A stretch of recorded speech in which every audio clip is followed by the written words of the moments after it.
My name is Bianca Moretti, and I'm 29 years old. If you had asked me a week ago how my life was going, I would have said it was stable. Not remarkable, not terrible, just steady. A quiet job in UX design, a modest apartment I bought years ago with my own savings, and a boyfriend I'd been with for 2 years. Stability, predictability, safety. Or so I thought. The truth is, you never really notice the moment your relationship starts rotting from the inside. Not until something small, so small it shouldn't matter, cracks open the truth like a dropped glass on tile. For me, that moment came in the form of a single screenshot. It was Monday morning.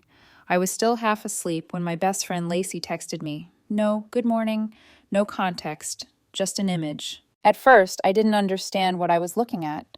Then everything inside me went perfectly, terrifyingly still.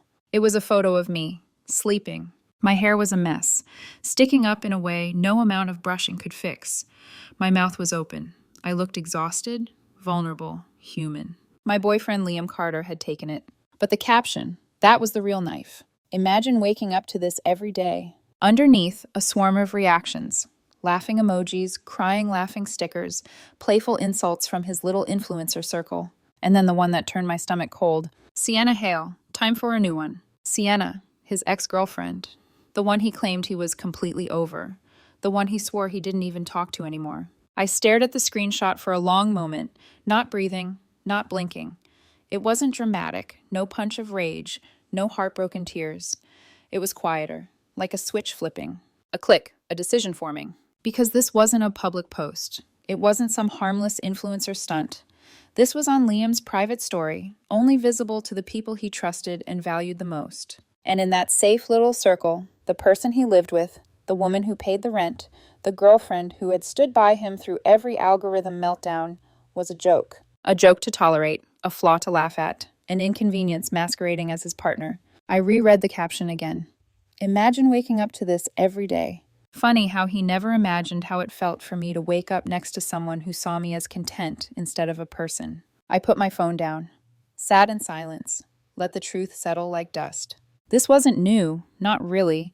Liam had always cared too much about his image, about being relevant, about curating the perfect life online. He'd teased me before. Little digs in front of his friends, comments about how I wasn't aesthetic enough for his brand. I always told myself it was harmless. He'd always call me sensitive or say, "Baby, it's just for the followers. It's not real."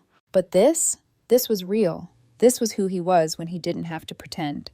That made it unforgivable. When Liam came home that afternoon, bags from brunch dangling off his wrist, smile bright and effortless, I played along. "Hey, babe," I said, greeting him with a kiss on the cheek. He kissed me back as if nothing was wrong, as if the internet hadn't shared a laugh at my expense hours earlier. "How was your morning?" he asked casually. "Fine," I replied, "just slow." I helped him unpack, listened to him drone on about how his followers loved his behind-the-scenes content lately. He never once mentioned the post. Why would he? To him, it was nothing. A joke. A joke I wasn't supposed to see. But I had seen it, and so had his inner circle, the people whose opinions mattered to him far more than mine ever had. That night, lying beside him in the dim glow of the city lights bleeding through the curtains, he drifted off quickly, peacefully.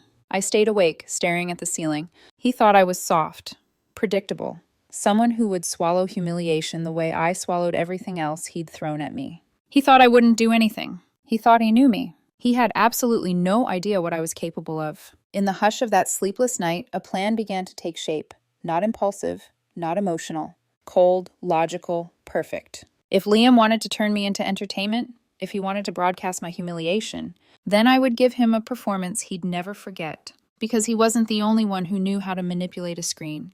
He wasn't the only one who understood digital personas. He wasn't the only one who could play a long game. I turned my head and looked at him as he slept. Hair perfect, jaw relaxed, breathing soft and even. He had no idea the quiet, invisible shift that had happened inside me. No idea he was already living with a ghost. No idea that every word, every gesture I made from this point forward would be part of a strategy. The strategy to bring down his entire online world, brick by manipulated brick. He wanted to make a joke out of me. Fine. Game on. The thing about Liam is that he's predictable. He likes to think he's spontaneous, impulsive, wild. But underneath the tattoos and the curated chaos, he runs on two things: attention and validation. Take those away, and there's nothing left. For 2 days after I saw that screenshot, I didn't confront him. I didn't cry. I didn't raise my voice or ask him why. Instead, I became the best girlfriend he'd ever had. On Tuesday morning, I woke up early and made him coffee exactly how he liked it: oat milk, vanilla, just enough foam. I brought it to him while he was half buried in his phone, scrolling through comments. He looked surprised. "Whoa, what's this? Trying to spoil me now?" he joked. I smiled. "Maybe I just love you." He grinned, kissed me quickly, then took a photo of the mug with his hand in the frame. Caption, "When she just gets you." He tagged me. His followers flooded the post with relationship goals comments. If they only knew. That night, I ordered his favorite takeout from that overpriced fusion place he loves. I set the table, lit a candle. When he came out of his office, he paused in the hallway, eyebrows lifting. "Damn, Bianca, what's the occasion?" "Nothing," I said lightly. "You just seemed stressed. Thought this might help." He walked over, pulled me into a hug from behind, his chin resting on my shoulder. "You're too good to me. You know that?" I didn't answer. I didn't trust my voice not to betray the icy clarity I felt inside. Let him think this was guilt, or insecurity, or me trying to be better for him. It made what I was about to do easier. Our apartment was small, but it was mine. I'd bought it before I ever met Liam, back when my life was boring in the safest way. White walls, secondhand furniture, a steady job in UX, no drama, no chaos. Then Liam arrived, like a storm in expensive sneakers. Suddenly, there were ring lights in the living room, stacks of PR packages in the hallway, a permanent smell of hair product in the bathroom. Our home became a set, and my life became background noise for his feed.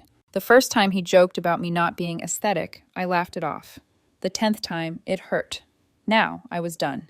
On Monday night, after he fell asleep snoring softly beside me, I slipped out of bed and padded to the living room. My laptop sat on the coffee table. I opened it, the light painting cold blue onto my face. You pick up a lot in UX design. Not just how people use interfaces, but how they think. How they fall for what looks official. How easy it is to fake authority with the right font, the right tone, the right tiny details. Liam's dream for the last month had been one thing: Aura. Aura was a pop-up restaurant that had turned into a cultural phenomenon overnight.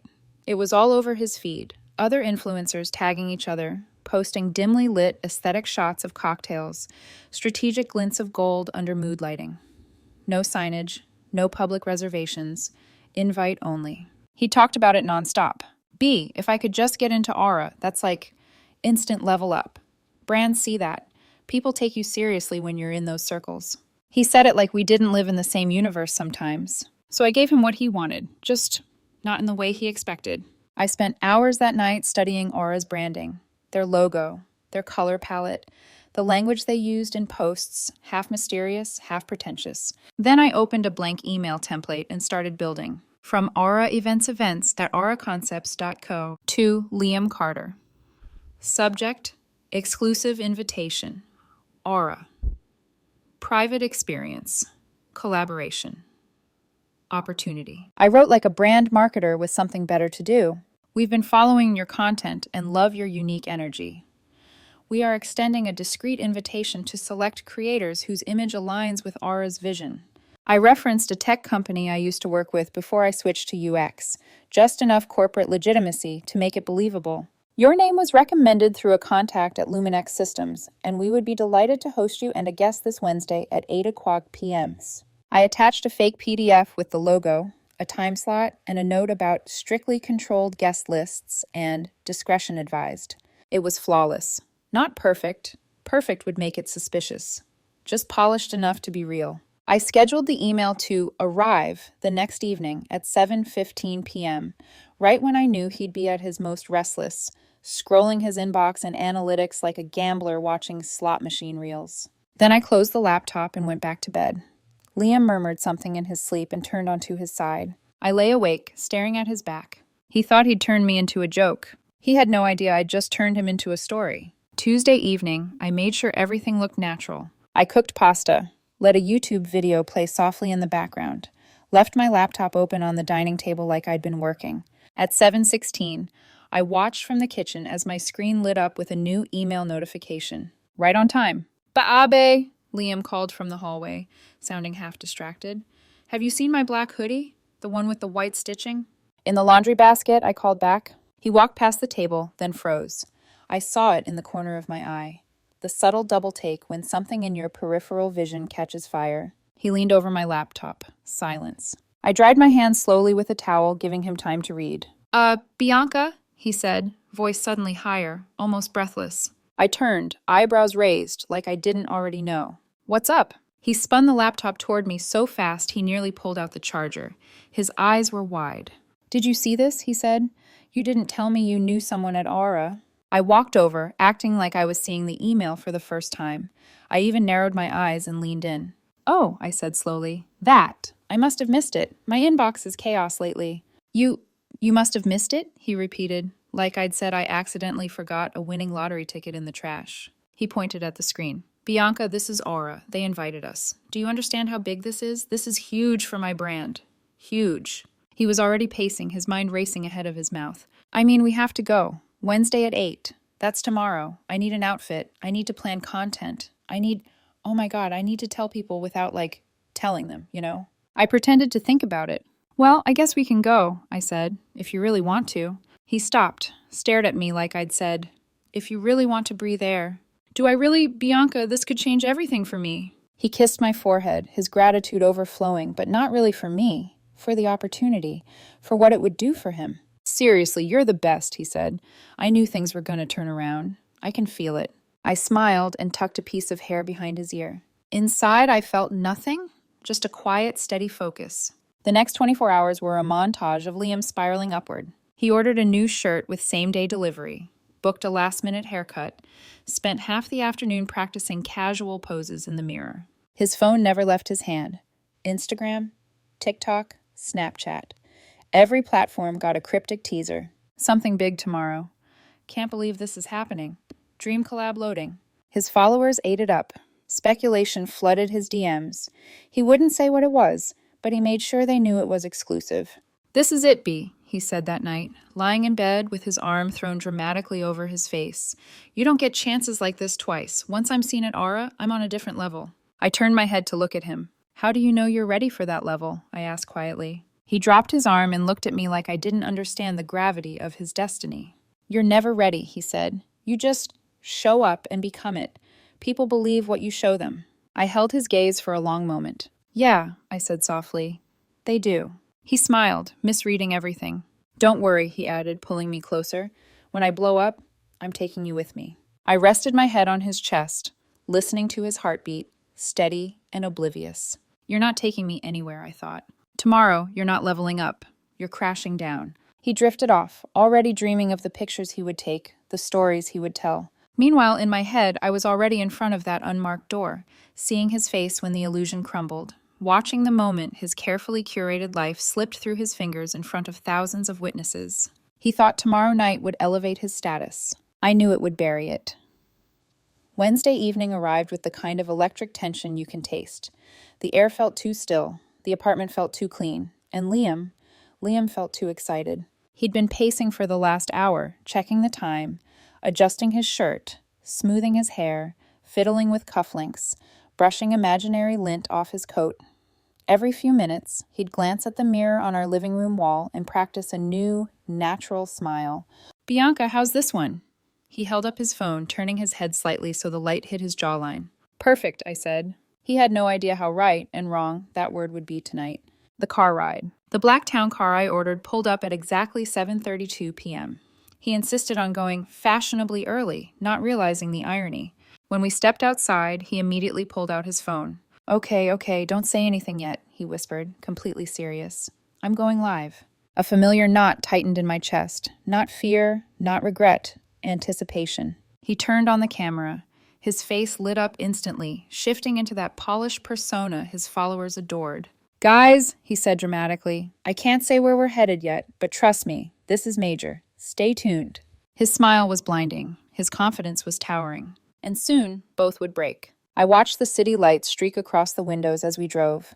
The warm glow on his skin made him look almost innocent.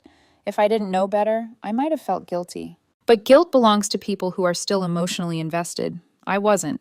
What I felt was clarity. Razor-sharp clarity. The arrival. The car pulled into one of the trendiest districts in the city. Liam straightened his jacket and checked his reflection in the tinted window. "Okay, B, this is it," he said, breathless. "This is the moment." "Yes," I said softly. "It is." We stepped out. There it was, the perfect illusion I had meticulously constructed. A converted warehouse with a single unmarked black door, a velvet rope, and a bouncer who looked like he could snap Liam in half with his pinky. A small line of impeccably dressed guests waited outside, murmuring about exclusivity and curated experiences. All hired actors, every last one. Liam's jaw dropped. "Oh my God," he whispered. "B, this is exactly how they described it." I bit back a smile. Of course it was. I made sure of it. He immediately lifted his phone again. "Guys, look at this," he narrated breathlessly, walking toward the door. "This is insane." I stayed behind him, watching him bask in the glow of attention, his followers commenting furiously as his stream exploded with activity. We approached the bouncer. "Hi," Liam said confidently. "Reservation for 2, under Liam Carter." The bouncer, whose real name was Stan and who currently performed Shakespeare in a community theater on weekends, furrowed his brows and scanned his clipboard. Carter. Carter. No, I don't see that name." Liam laughed lightly, forcing nonchalance. "Try under Moretti," he said. "My girlfriend's contact got us in." More flipping, more silence, a dramatic pause. Then Stan looked up with a perfectly practiced mixture of sympathy and authority. "No Carter, no Moretti, sorry." Liam's smile faltered, just for a second, but he quickly recovered. "It's probably just a mix-up," he said, turning to me. "Right, B?" I shrugged helplessly. Stan leaned in slightly. "This is a private night, only pre-approved guests." The whispers from the line grew louder. Phones angled subtly in our direction. Liam's live stream chat exploded. "What's happening? Is he lying? Liam, bro, did you fake it?" Awkward. He started sweating. "There must be a mistake," Liam insisted. "I was personally invited." Stan gave an apologetic frown. "We've had issues with counterfeit invitations recently." The color drained from Liam's face. This was legit, his voice cracked. Then the manager stepped out. A tall, elegant man with silver hair and an expensive suit, another actor from the same theater company. "What seems to be the problem?" he asked, tone smooth like velvet. "Hi," Liam said, voice high and brittle. "I got an invite. My girlfriend's contact got us in." The manager typed something on a tablet that wasn't even turned on. "I'm very sorry," he said with professional pity, "but your name isn't registered. I'm afraid someone may have misled you." Liam went pale. Right there, on his live stream, in front of more than 3,000 viewers, he started unraveling. "You don't understand," he said desperately. "My followers are watching this. Just check again. Please, check again." The manager shook his head gently. "I'm going to have to ask you to step aside, sir. You're holding up our actual guests." The line grew quiet. Even the actors were stunned by the raw humiliation pouring off him. His hand trembled as he lowered his phone. The live stream was still active. People were still watching. His voice shrank to a whisper. "I don't understand." I stepped back slowly, silently, pulled out my phone, framed him in the camera. His perfect hair, now limp, his confident smirk, gone. His influencer glow, dimmed into panic. The velvet rope behind him, the grand entrance he thought he belonged to, the bouncer's unwavering stance, and Liam, standing alone in the spotlight of his own downfall. Click. One photo. One clean shot. I posted it instantly. Caption: "Imagine waking up to this every day."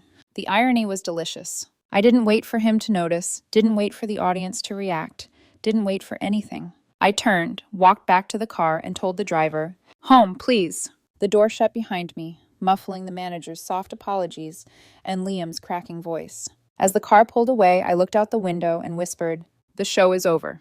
But deep inside, I knew the truth. This wasn't the end. It was only the opening act. The car ride home was silent. Not peaceful, charged, like the air before a lightning strike. I didn't look back at the warehouse. I didn't need to. In my mind, I could already picture Liam's expression as he stared after the car. Confusion folding into humiliation, humiliation sharpening into panic, panic fermenting into rage. It didn't matter. The moment the engine hummed beneath me, I exhaled for the first time that night. Not relief, not guilt. Completion. One piece of a much larger puzzle had clicked into place. The locked door. When I reached the apartment, the hallway smelled faintly of jasmine from the diffuser I'd set earlier. Everything looked exactly the same as when we'd left. The shoes by the door, The stack of PR packages Liam still hadn't opened. The ring light leaning against the couch like a silent, unblinking witness. But this time, it wasn't our home. It was my space, and a battlefield he no longer had access to. 2 days earlier, while Liam was busy live streaming and unboxing in the bathroom for better acoustics, I called a locksmith. "Urgent?" he asked. "Extremely," I'd said.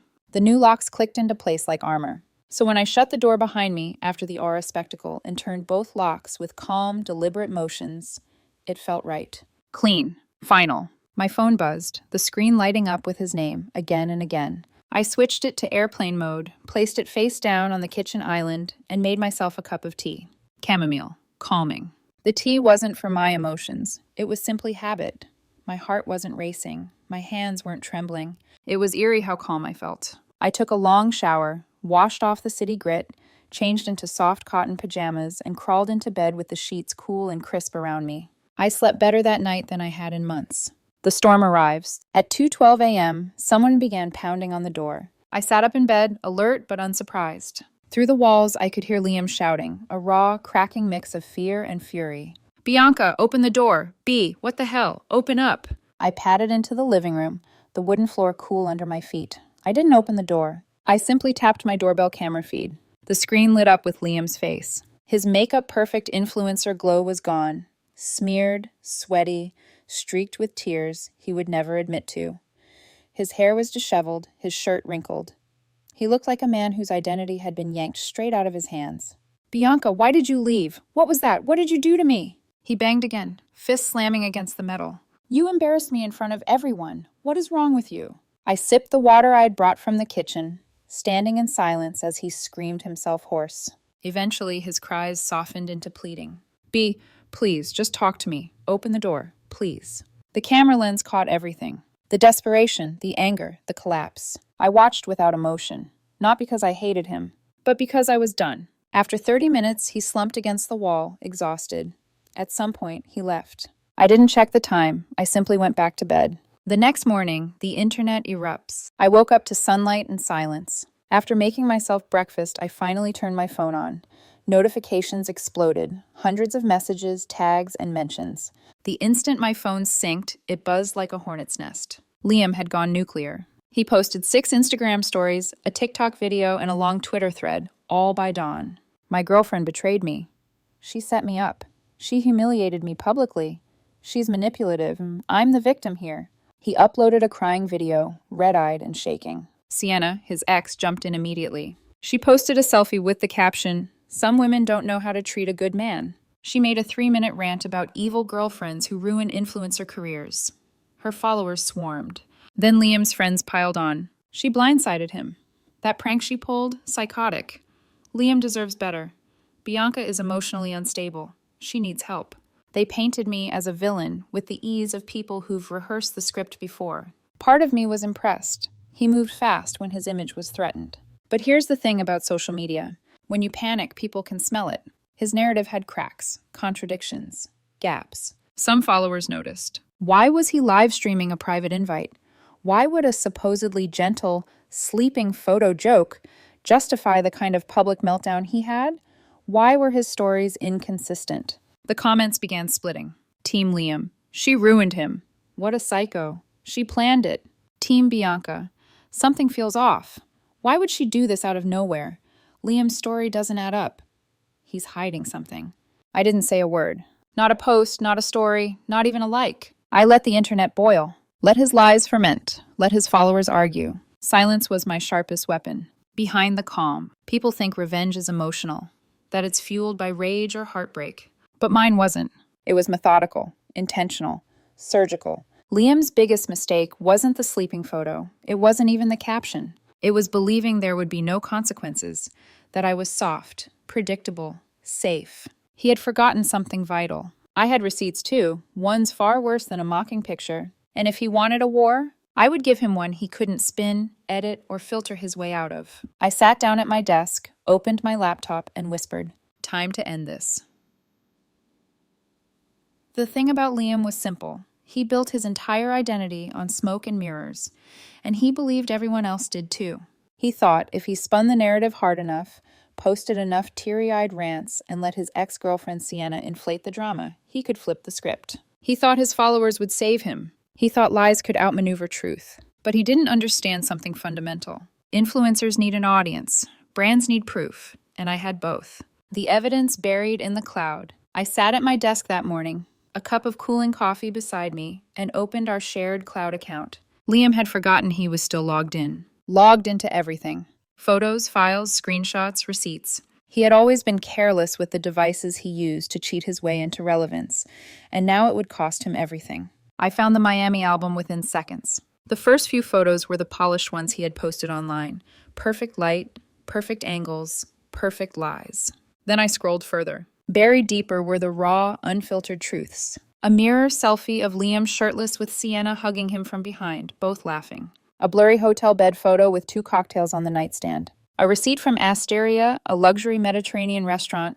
Dinner for 2, $428. Paid with the corporate card Elysian had issued him for brand expenses.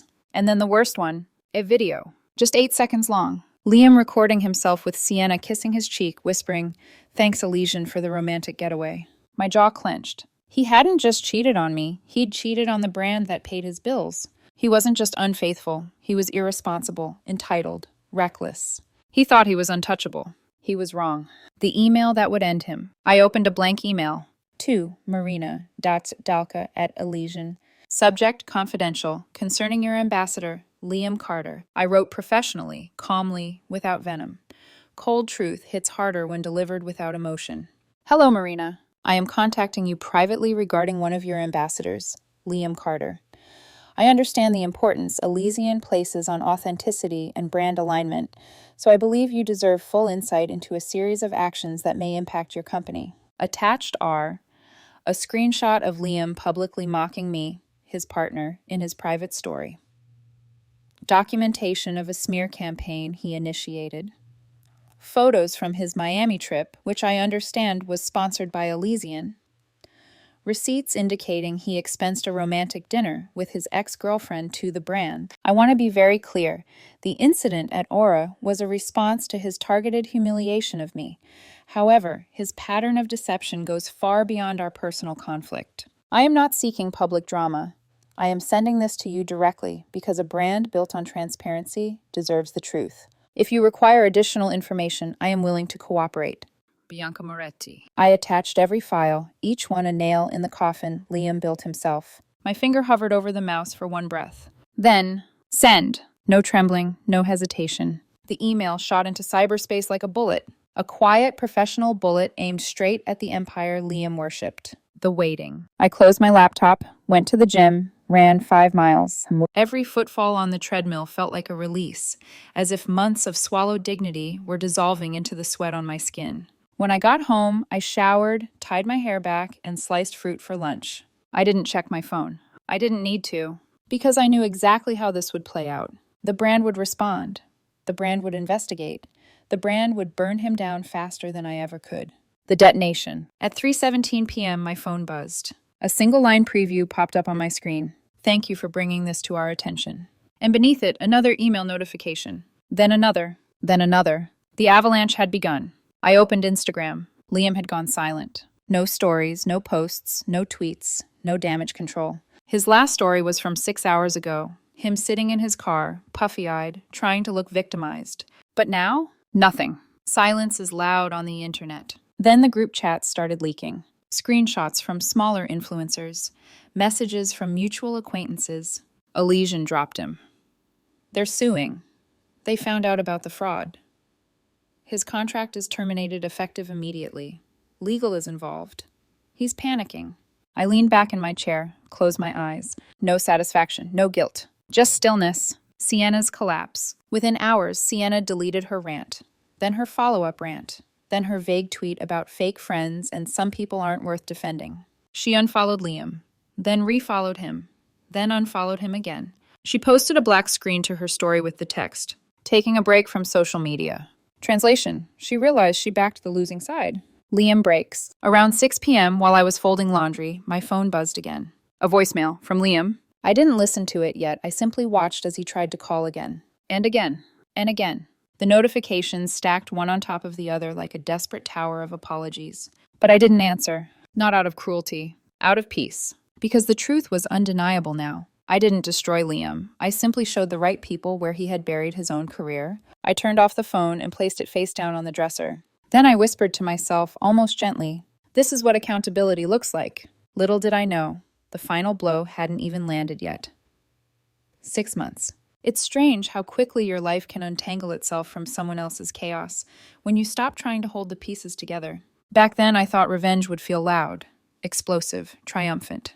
But the truth, it arrived quietly, like a door clicking shut, like a room finally exhaling, like silence after months of relentless noise. That's what my life has been since Liam Carter imploded. Quiet. And I've learned to love quiet. The aftermath hits him hard. The week after Elysian received my email, Liam's world didn't just crack, it collapsed. I heard the story not from gossip, not from his endless live streams, those stopped abruptly, but from someone who worked in marketing, a friend of a coworker, someone with no reason to lie and every reason to stay informed.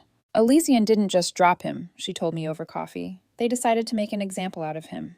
Apparently, the evidence I submitted triggered a full internal investigation. Expense fraud, violation of the morals clause, brand misrepresentation. They terminated his contract immediately, citing breach of ethics. And then they did something even worse. They demanded repayment. Every dollar from the Miami trip, every comped meal, every paid expense tied to falsified content creation, plus damages. When word of the scandal rippled out to the influencer world, brands acted fast, too fast. Influencers aren't employees. They're disposable marketing tools. One scandal, and the algorithm erases you. Liam's sponsors ghosted him. His partnerships evaporated. His name became toxic. A cautionary tale quietly circulated in the community. Don't be a Liam. Even Sienna disappeared almost instantly. Unfollowed him. Deleted her solidarity posts. Went back to vague thirst traps and self-care captions. Loyalty isn't real in that world. Clout is. And Liam had none left. His followers turned. Before long, his social media became a graveyard. Thousands of comments from former fans. You lied. You're fake. No wonder she left you. Return the brand money, scammer. Unfollowed. Do better. Yikes. He tried to defend himself at first, posting long essays, crying videos, rambling explanations.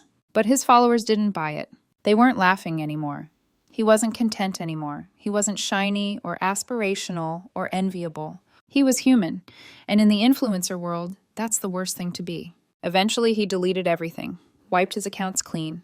The silence felt like a digital funeral. He resurfaced a month later with a private profile and no follower count showing. The fall had humbled him in ways I never thought possible. Where he is now, mutual acquaintances talk.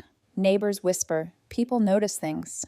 Liam lost the apartment he moved into after leaving mine. Couldn't afford it. He took a job bartending at a hotel lounge. Not glamorous, not curated, not Instagrammable. A job where no one cares about your follower count. He's drowning in legal bills and brand penalties.